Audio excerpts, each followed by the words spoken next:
Hey, this is Gunrunner7271. We're back here at Ember Copper's house after a day of simmering stuff over a boiling cauldron. We are now ready to make tomato sauce, which is going to be the base for a lot of other things, such as barbecue sauce, ketchup, spaghetti sauce, soup, chili, you name it, it'll be the base for it. So at this time, I'm going to turn this over to her instruction. Go. Okay, you've got your rings. We've got 7-quart going because that's as big as my Waterbath canner will hold it. These do not require sterilization. They have been washed and they are clean. Okay.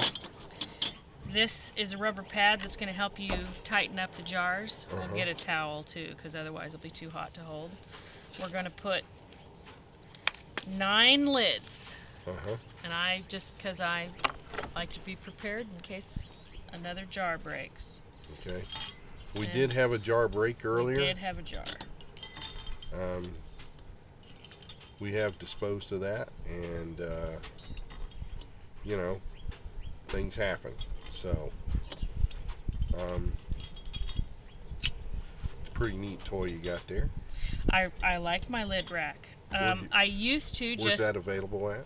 I believe that I got this from, it's Norpro, but I'm pretty sure I got it from Lehman's catalog. Same place you got the... Food Mill. The Food Mill. So they're available at Lehman's, non-electric. How many I got? 1, 2, 3, 4, 5, 6, 7, 8. 8. There's 9. I usually put in a couple of extra only because it's easier to make sure. We've checked all of the tops of our jars. There's no nicks, no cracks. We got rid of the one that cracked. And it's okay that it's in the Waterbath canner. We don't have to pitch anything because it's not going to go flinging everywhere. All right. One important thing I will say that we are outside doing this. Yep.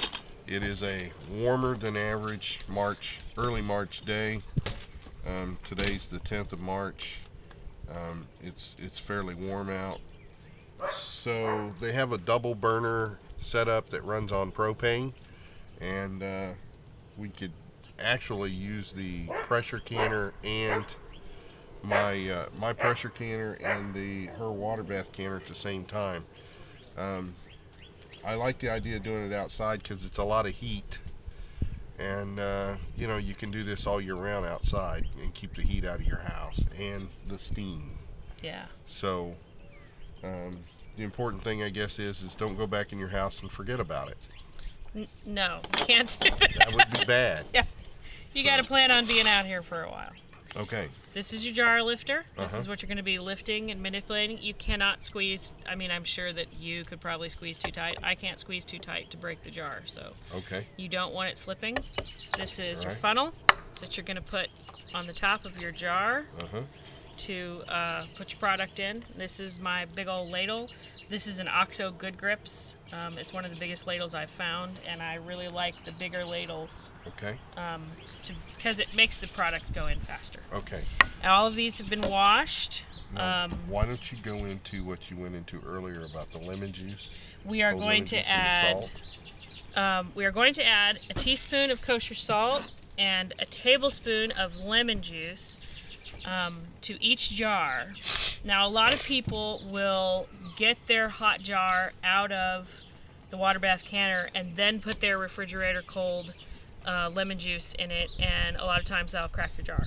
So I always put half the product in, then my lemon juice and salt, then the other half, and then it mixes good.